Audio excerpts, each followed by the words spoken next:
Omubaka Mbwatekamwa gafa atuuse ku Spear Motors ku ssaawa 12 ne yeeyanjulira abasirikale ba trafiki abakolera mu kifo n'abasaba okumukkiriza abeegatteko bakolere wamu okulungamya ebidduka ng'ajaguza amazaalibwa ge ag'emyaka 40.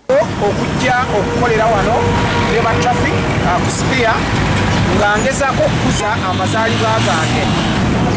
Ssaawa zino naazikusa ssaawa 12 era nga tulinawo abatrafiki nga tulikukola.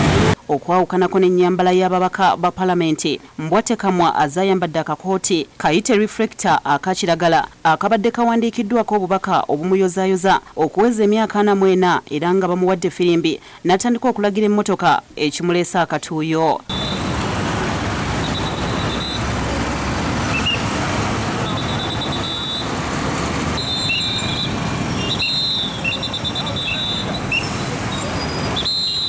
Asabye abanyoomola aba trafiki okukikomya n'asaba ne gavumenti ebongeza omusaala.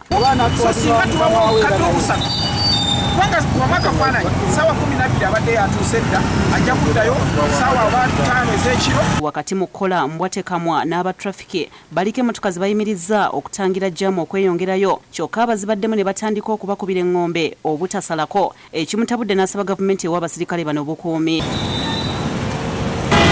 Omuntu bw'avaayo kati owulira abo bakuba eŋŋombe bakulaga nti babalwisizza kubanga bayita abalala kati bakuba ne bakulaga nti twe mutulwisizza naye nga tebamanyi nti kati abava eno kubanga it is a heavy flow tebalina okuweebwa omukisa kubanga this is a highway.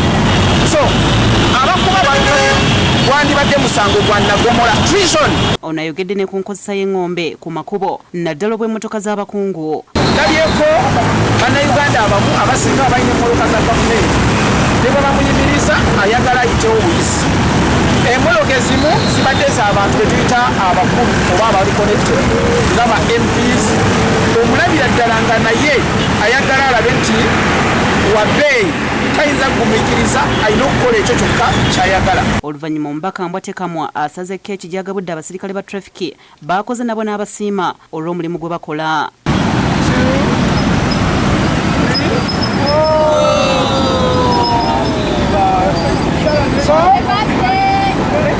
Download the app on App Store or Google Play Store now.